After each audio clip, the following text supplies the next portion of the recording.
Ryan Wilson, CBSSports.com, joins us on the Adam Gold Show. With the First Pick podcast is also great. Let me start. I guess it's with quarterback, but it's really with the draft in general. And the Panthers draft, because I was talking about this a few minutes ago. They're beset by injuries, but there's nothing like behind the frontline players that seems to be capable of, being NFL regulars. They have not drafted well. They're, other than, I guess I should say other than the first round picks, but even those haven't been great. They just haven't drafted well. What do you make of that? I'm laughing because I was a big supporter of Bryce Young, but I've learned my lesson on small quarterbacks, and that's one you can't miss on. But to your larger point, Adam, you got to hit on the guys that you draft after the first round because you need that depth. If you don't have that depth, you're going to be in trouble when those frontline starters go down. I think Derek Brown's a great pick. Obviously, He's banged up. You draft guys like Jonathan Brooks, who has the ACL. I think he's had a chance to be a really good player, but you're bringing someone in who can't contribute right away. If we look at last year's class, Bryce aside, I had some concerns about Jonathan Mingo just coming out of that Ole Miss offense, and he was slow last year above the neck. I think things were just moving so fast for him. I've seen a little bit of improvement this year in terms of taking that next step. But Ike Ekwonu, loved him coming out. That hasn't worked out. You wonder if his future's going to have to be inside or maybe even somewhere else. That same year, the next pick was Matt Corral. Again, down the list we go. J.C. Horn hasn't been able to stay healthy. Terrace Marshall never really worked out. So, I could keep going down the list, and I think we'll have the same conversation outside of Derek Brown, who I just mentioned. And that's a huge problem, not just for the Carolina Panthers, but for teams that are trying to get better, and they feel like they're stuck on the hamster wheel where you see teams. And by the way, it can happen quickly. Look at the Houston Texans. They hired the right coach, and they got the right quarterback. And it feels like the same thing is happening in Washington now. Got the GM in there. Got the new coach and the new OC and Cliff Kingsbury, and then you got your quarterback. So Dave Canales, is he the coach? I think he has a chance to be because he has certainly had success in previous stops, especially developing these quarterbacks. Right. And Dan Morgan, could he be the GM? I think he has a chance to be. And then the obvious answer, the elephant in the room, you got to get the quarterback. And they're going to have a chance to pick pretty high, it looks like. The problem, of course, is that everything's going to be compared to CJ versus Bryce. And this draft class coming up, not to look too far ahead, Adam, there are no CJ Strouds, there are no Caleb Williams, and no Jayden Daniels. So that's the concern. Yeah, so I look, as a former Jets fan, I got into arguments with Jets fans back in the day that just let Geno Smith be the quarterback, build the rest of your team, and then if Geno Smith isn't the quarterback, go out and find the quarterback then. Build your team first. I thought the Panthers did it backwards from the beginning, and not to mention, not only did they do it backwards, but they got rid of assets that would have helped the quarterback. If they had just waited a year, not that you were going to pick first overall, but there obviously were other quarterbacks in the draft. Heck, they could have just targeted the local kid, the Charlotte kid in Drake Maye, who I'm going to say I think New England is making a mistake by putting him in the same position that Bryce Young was in, with no weapons and no offensive line and no hope to be successful. I don't know what they're doing up there. Gerard Mayo can't be in that kind of under that kind of pressure to win now. I really don't get it. But I just think the Panthers did it backwards, and I think you pay for it when you do it backwards. Do you think the Patriots are making a mistake by putting Drake Maye out there now? Yeah, I haven't talked to anyone who disagrees with me. I'd heard a couple of weeks ago that the Patriots were leaning in that direction, and my response was, why? Right. What's the upside? And you sort of painted a picture of what it's going to look like in terms of what Bryce Young had to endure, and some of that's on Bryce. And, Drake's only 21. I keep coming back to that. I said that during the draft process. I said that watching him last fall when he, wasn't playing at such a high level compared to Jayden or even Caleb Williams at times. I said, well, he's young. He's going to grow into it. The offense is a little different in Carolina. He's only been there 2 years in terms of the starter because of Sam Howell, so on and so forth. And you can make a pretty easy argument that this offensive line in New England is worse than the one he had in Chapel Hill.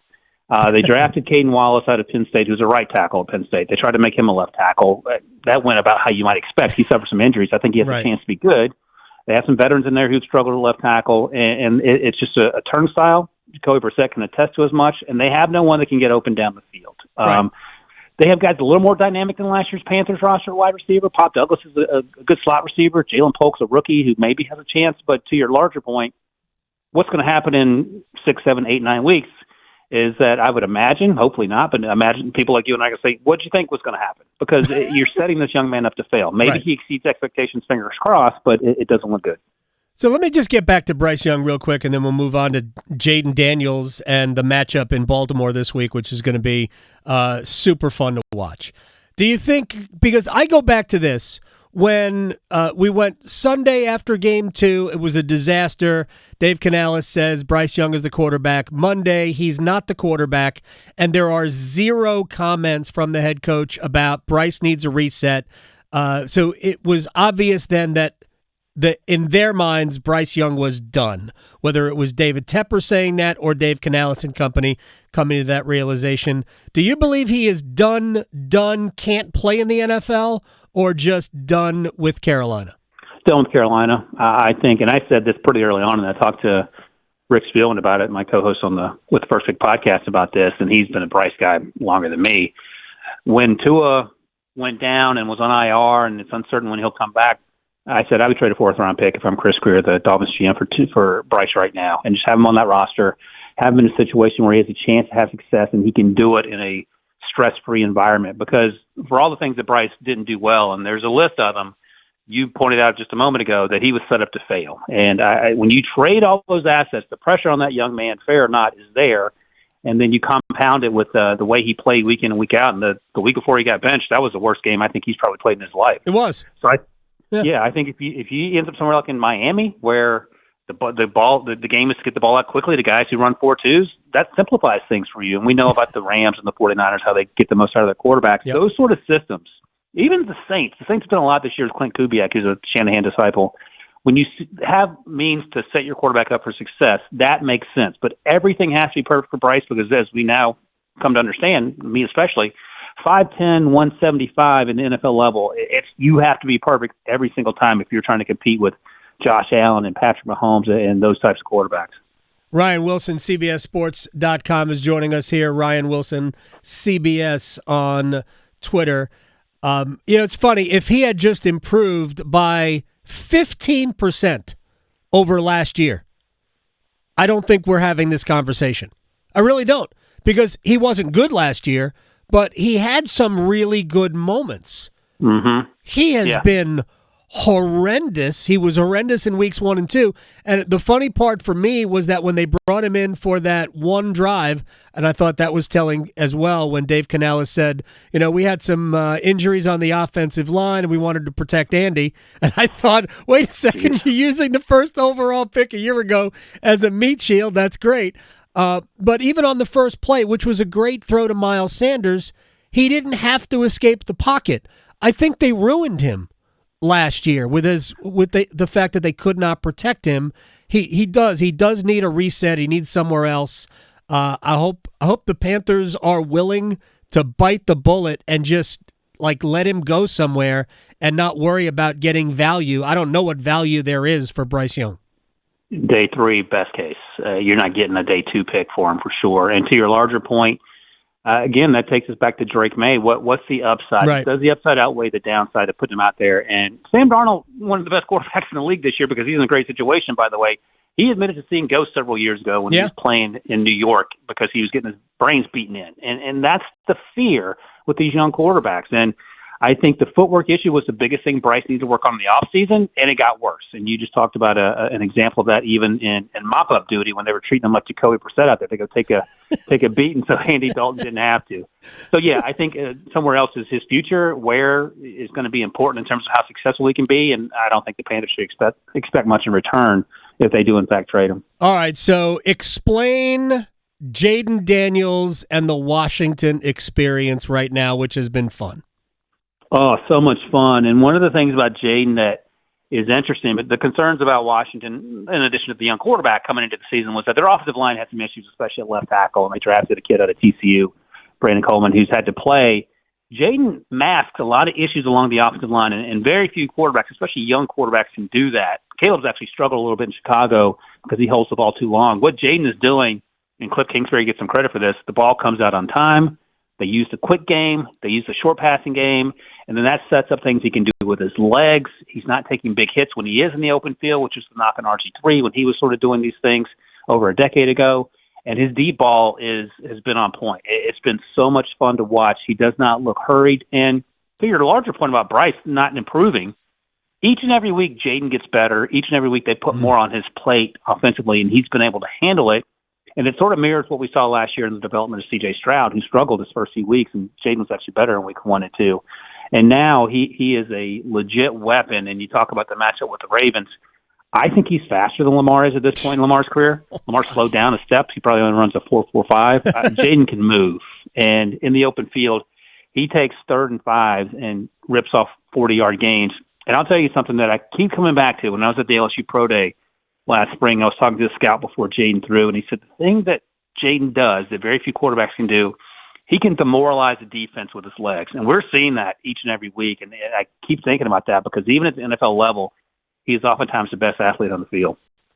He has been amazing. I got a couple of more quick things for Ryan Wilson, CBSSports.com, with the First Pick podcast he does with Rick Spielman. So I want to get to the Monday night game first real quick because I'm worried that Josh Allen has no weapons. The fact that they didn't have proven wide receivers going into the season is going to ultimately be a problem for the Bills.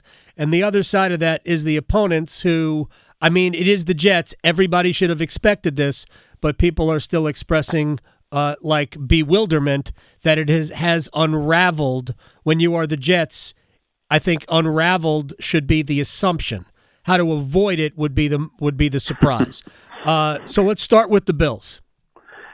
And I keep coming back to this, Adam. On draft night, I was sort of flipping out about it, and Spielman told me to calm down. But when the Bills traded out the first round, allowed the Chiefs to trade up and get Xavier Worthy, I was like, that seems crazy to me because the last thing the Chiefs need is a 4-2 wide receiver who can stretch the field. And that's sort of exactly what the Bills need. Now, Xavier Worthy's undersized. They moved on for Stephon Diggs. They had faith in Khalil Shakir, and they ended up drafting Keon Coleman out of Florida State. But Keon Coleman is a possession receiver at this point, maybe has a chance to improve. He's pretty young as well, just turned 21, I believe. Right.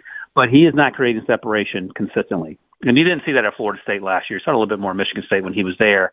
But if Khalil Shakir's down, and he was down last week, and Curtis Samuel is nowhere to be seen, the thought, at least coming into training camp, was that they could lean on James Cook, the running back, as a receiving option. And there are 2 tight ends, starting with Dalton Kincaid. He's a former first-round pick in the special. Mm-hmm. It just hasn't worked out.